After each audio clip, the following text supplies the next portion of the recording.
Good morning and welcome everyone to the Moneycontrol live stream. You're watching the opening bell and I'm your host Nickey Mirchandani. Well, Indian equity markets brace for a gap down start coming in.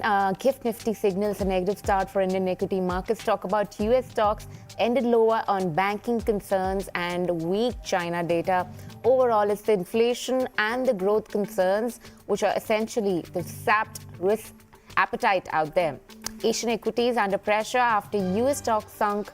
Post macroeconomic data across the globe is not indicating a pleasant start coming in for Indian equity markets. Talk about India, July CPI at 7.44%, which is the highest that we have in 15 months. China has cut rates in a surprise move due to weak macroeconomic data. Retail sales growth in US stood at 0.7%, which is way better than expected, and also stoked some fears of rate hikes. Talk about FIIs. Well, no solace there. They've sold shares to an extent of around 2,300 odd crore, and DIIs, on the other hand, have purchased shares, little amount less than 1,500 crore for that matter. Let's talk about the stocks with highest delivery interest out there. Ultratech Cement, Torrent Pharma, Power Grid, along with Britannia and Bharti Airtel are among some of the stocks that have seen the highest delivery. In terms of FNOQs, well, FIIs have been the net sellers across the board. Talk about index futures. It is to an extent of 439 crore. For index option, the amount is to an extent of 5,300 crore. For stock futures, it has been to an extent of 1,119 crore, and so is also the case in Bank Nifty futures, where they have been net sellers to an extent of around 257 odd crore. FIIs have been net buyers to an extent of 10,890 crore in Bank Nifty options. Let's talk about the FNO and the activity which is pertinent there. What is exclusive, which is out in terms of the ban. Still in the ban is Chambal Fertilizer along with Delta Corp and Balrampur Chini, Indiabull Housing Finance and Z Limited. What is typically new in the ban is GNFC, and what comes out of the ban is Hindustan Copper. But let us discuss some stocks and strategies now with Rajesh Palviya, Senior Vice President of Research, Head of Technical and Derivatives at Axis Securities. Good morning there. Good morning, Nickey. Rajesh, a bit of correction for Indian equity market. You think it's a buy on dip opportunity of the structural bull run which is coming for Indian equity markets? How do you see it, both for Nifty as well as Bank Nifty index? See, for investment perspective, yes, it's an opportunity again to buy on dips should be your strategy if you are looking for market for investment perspective, as the long-term setup is bullish. But yes, in the near term, we are seeing some supply pressure is there on the index front. A lot of negative global cues are there. So that is also creating some pressure on our market. And market has run up quite well in last couple of months. So some profit taking is happening as earnings season is also there. So some profit taking is happening on the stocks front as well as on the sectors front. But overall structure on the long side, it's on the bullish side. But for near term, yes, we do expect further more corrective move can be there. As looking at the near-term setup, a lot of call writing activity is happening at 19,500, 600 strike. That is likely to act as a immediate resistance or supply zone for the market. On the other hand, we are almost trading near to the immediate put base of 19,400. If at all Nifty slips below to 19,400, then furthermore unwinding trade we can see in the market, and profit taking can drift Nifty towards 19,300, even 19,250 in the continuation of this down move, which we are expecting. To play this down move, we are initiating here to buy put option of 19,400, which was closed at 46 rupees for this weekly option. We are projecting target of 95 to 100 rupees. Keep stop loss of 15 rupees to buy this put option. If we discuss the Bank Nifty also, Bank Nifty is also trading near to very critical support area of 44,000 level. If we see any downtick below 44,000 level, then there could be another unwinding action we can see in the Bank Nifty also, and possibly Bank Nifty can slip further towards 43,600, which is the next major put base on the downside. On the higher side, until Bank Nifty not crosses above 44,500 on the closing basis, sell on rise would be the strategy on the index front. But stock specific action is there. So one should focus more on the stocks rather to trade on the Nifty, as Nifty and Bank Nifty is in corrective move for the near term setup. All right, Rajesh, what do you make out typically of stocks like ITC, and two recommendation ahead of the market open, please? So ITC, if we analyze the overall long-term setup, it's in bullish trend, but on the near-term setup, some supply pressure is there, and stock is almost trading near to its important support area of 440, which is very important for this near-term trend. If stock manages to hold 440 level, then some pullback action should be there in the ITC prices. If it slips below 440, then possibly it may go down to the next support area of 430, 425, which is next major support area on the long-term chart. So overall structure is on the bullish side. If you get any opportunity to buy the stock near to 430, 425, you can buy around those level. On the higher side, if stocks manages to cross above 454, then there would be a near-term breakout on the chart, and then you can initiate buy. So at this moment, wait for opening, and then we will again analyze where a stock opens. If you get chance lower, then it would be again a buying opportunity on the downside. All right, that's the word coming in for ITC, but then we are going to be awaiting the markets open. Thus far, the macro cues are not looking that pretty. A weak setup anticipated for Indian equity markets, gap down start that was anticipated. But let's see how is the trend stacking up for Indian equity markets. We are looking at a weak start coming in for Indian equities. 19,400 mark, that's been taken off. 19,350, that's the one also below that. So losses to an extent of 0.5% out there. Remains to be seen if there is some amount of bounce back which can be witnessed, or recovery that can come in the second half of the trading session, just like what we saw on Monday, where the last hour typically led to the recovery. Let's talk about Bank Nifty index just to see if the weakness is across the board. And we are seeing sharp losses in Bank Nifty. More than 1% cut out there, and way below that 44,000 mark, 43,630 odd level, and losses to an extent of 450 points out there. That's a sharp downtick coming in opening deals. Let's talk about the other sectoral indices that we have. Mid cap and the small cap index too is witnessing some amount of selling pressure. Mid cap to an extent of 0.5%, and small cap, just to see, is also down and out, but the losses to an extent have been capped. 0.2% of loss coming in for the small cap index overall. Talk about the sectoral indices. Well, IT basket at this point of time is bucking the trend and is doing well in trade. Gains to an extent of more than 0.5% out there. FMCG, on the other hand, the defensive pack has started on a flat note, but with a little bit of negative bias around there. Pharma also is witnessing some amount of losses to an extent of more than 0.5% out there. IT, however, as you saw, it's bucked the trend. Consumption story also remains a bit of somber story there. Let's talk about the other sectoral indices that we have in terms of the real estate and the metal basket. Well, losses have been witnessed even for the metal counter to an extent of less than 1%.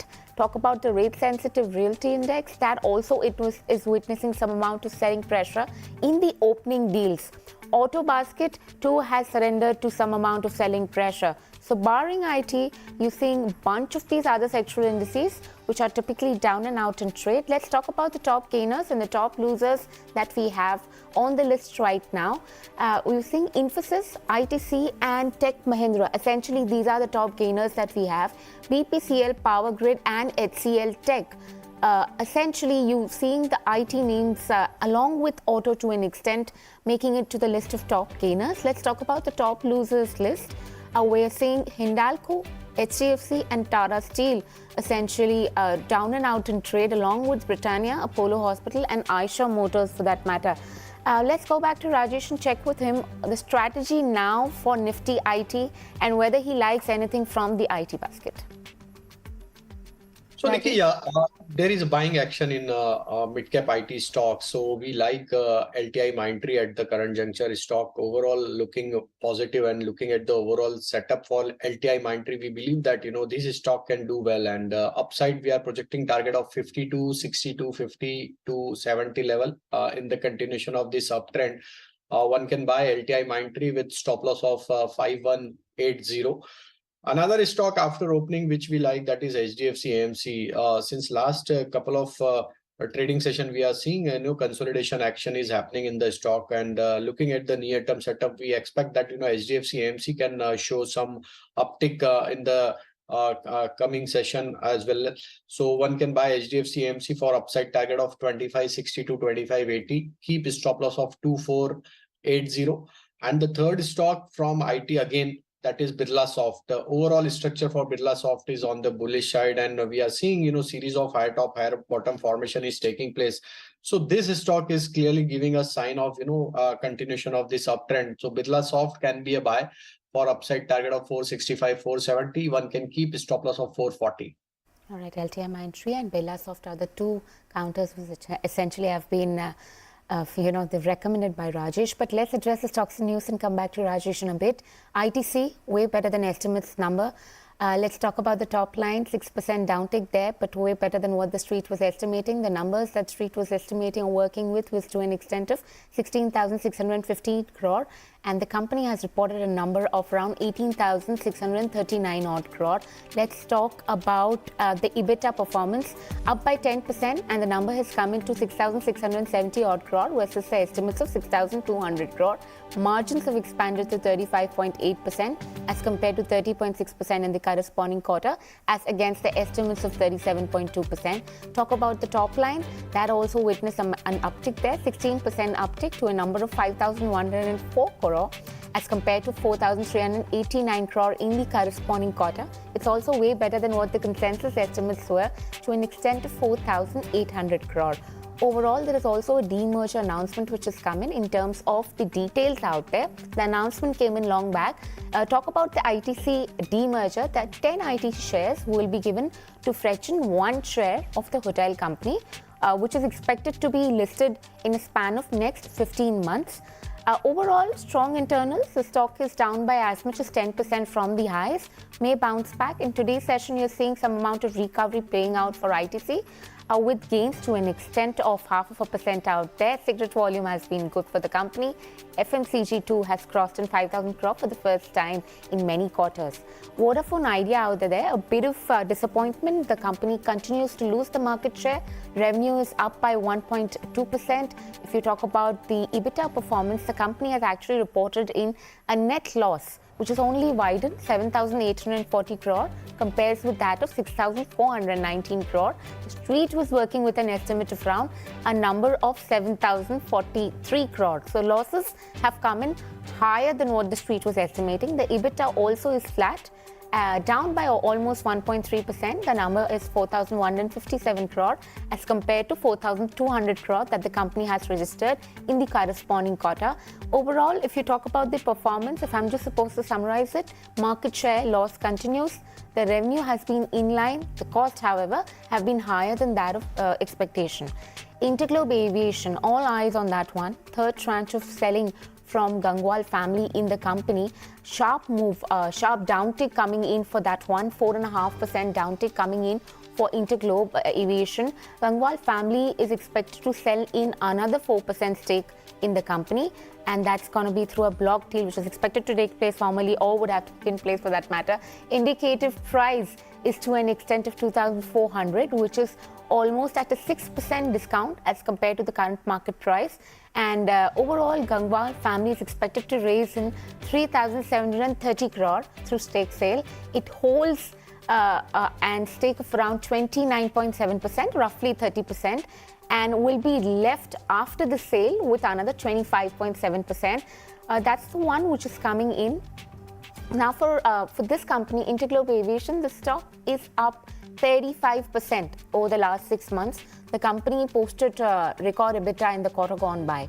Hindustan Oil Exploration, relatively a smaller name, but splendid set of numbers coming for that one, where the revenue is up by 100%. The EBITDA has risen by 100%. If we talk about the margins, steady state of growth for margins given the kind of growth that the top line and the EBITDA has come in with. And the net profitability is also up by 100%. So overall, you're seeing sharp set of numbers reported in by this company. SBF Finance, it's a new kid on the block. It's going to be making a debut on the exchanges today. The offer price has been fixed at around 57 per share. The Varia Bollywood, that's another one that you need to keep on your list this morning. It's a relatively small cap, unheard name perhaps amidst the larger counterparts, but Ashish Kacholia has bought a 5% stake overall in the company, so do keep an eye out on that one as well. Rajesh, come in on this one. Rajesh? Yeah. Yeah. What do you make out of something like a Bank Nifty index? We have addressed majority stocks in news right now, and we're looking at a sharp downtick coming in even for Interglobe Aviation. So, A, your perspective for Bank Nifty after the opening, and B, Interglobe Aviation, which has taken a sharp hit of more than 4% early this morning. So, Nickey, as we discussed that, 43,600, that level is, we have already witnessed in the opening tick itself. That is the major put concentration area. And we have seen some bit of, recovery from those level. But again, the 43,600 is very important and critical level for Bank Nifty as of now, after this today's open. If we slip below 43,600, then there could be another sharp cut we can see in the Bank Nifty towards 43,200 also. But till the time this 43,600 is intact, some trading bet on the long side one can initiate with very strict stop loss of 43,600 for upside target of 43,850, which is the immediate supply zone for the Bank Nifty. Indigo has shown a gap down opening after this Gangwal family's sale news, and then looking at the near-term setup, stock is almost trading near to its critical support area of 2440. If it slips below for 2440, then another sell-off we can see towards 2360, 2340 on the downside. But overall long-term setup for Indigo is on the bullish side. So I think one should avoid for today's trade. Let the selling pressure to absorb, let this supply pressure to settle down. Then again, one can review this stock. If it's not breaks below 2440, then there would be again, opportunity to buy the stock in this decline. All right, Rajesh, we're just going to leave it at that. Thank you so much for taking out the time and speaking to us this morning. All right, let's understand the fundamental story. It's not typically a gung-ho market that we're looking at. It's been pouring bad news across on all fronts. So you talk about the July consumer inflation data that's coming as a shocker. You talk about the possibility of further downgrades coming in for the US. Talk about the situation in China is just getting from bad to worse. Indian equity markets too are feeling heat. But let's actually bring in our fundamental guest, Mayuresh Joshi, heads research at William O'Neill company out there. Good morning there. Mayuresh, what are you making? Do you think the much awaited opportunity for buying into dips is finally here for the market, or are you still going to be on the sidelines, perhaps waiting for more cues to shape up and then pick up valuable bets out there? What's your assessment for the overall markets before we get into a detailed discussion? Morning, Nickey. Pleasure to be on your show as always. I think the macro developments that are happening across the globe, you've probably seen mortgage rates in the US, the 30-year mortgage rates hit an all-time high of 7.53. And therefore, I think when we are probably going through a phase where higher interest rates are obviously going to create a demand crunch, and therefore recessionary factors expected to play out both in North America and Europe as well. I think the markets are probably resetting themselves to their earlier bases as we speak over the next few quarters. Having said that, post the RBI meet, the inflation print, which has probably come in the Indian context, was on expected lines because of the inflationary factors we've seen in tomato and onion prices. But largely, I think those prices have now slid down quite significantly in the past few days. And therefore, I think with the expectations of RBI, even though the tone was a little bit hawkish, assuming how the globe is positioned right now, you rightly mentioned China. I think the real estate mess out there is going to be quite prominent, and the recovery probably gets delayed quite significantly to the second half, or better say, I think the fourth quarter of this financial year, which probably means that India is better placed on most counts as far as global macro indicators are concerned. And earnings have been largely in line, except a few misses for the entire market per se. So in my opinion, again, I think very little for FI money to probably choose from when it comes to equities on a global scale. India probably still remains one of the better choices. You're obviously mentioning witnessing to a certain extent what is happening across the globe, and therefore profit booking happening at our indices as well.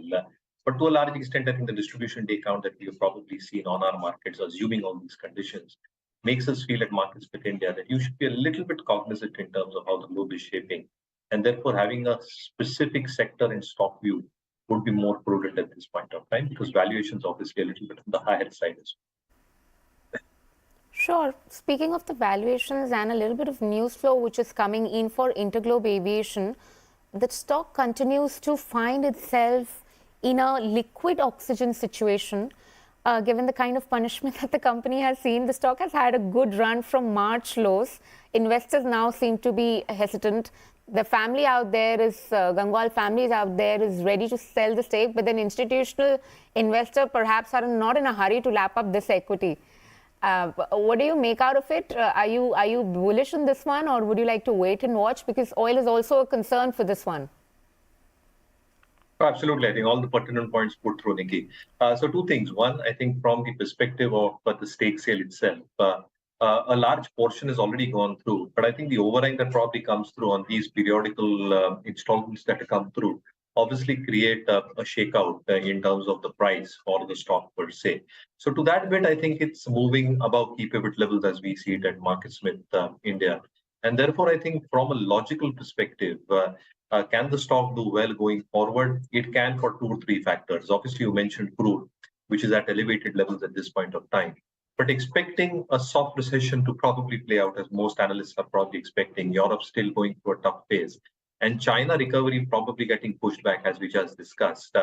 Crude prices might just probably stay in a range or even head downwards, with demand expected to be a little bit more stable or on the downside and not a buoyant one as we speak. Having said that, I think ATF prices are the most prominent input cost for aviation companies. Almost 43 to 45% is contributed from ATF prices. But with the kind of contribution in terms of the new planes and the orders that they've probably done, the expectations in terms of more airports being opened over the next few years and more routes being added both domestically and internationally, I think the scope for Indigo probably becomes far larger. Will competition come at play with Air India also probably ordering a large fleet over the next few years, and other companies probably ramping up their fleet sizes as well? It might probably come through, but I think it's still going to take time as the new fleet comes through. Until that point of time, I think the dominance in the Indian skies might still continue for Indigo. So to a certain extent, I think anybody holding the stock can definitely hold on. Fresh investments, obviously a pullback on the stock can be a better entry point for fresh investors. But I think the overall story for Indigo, Nickey, for the next 2 to 3 years probably stays intact. All right.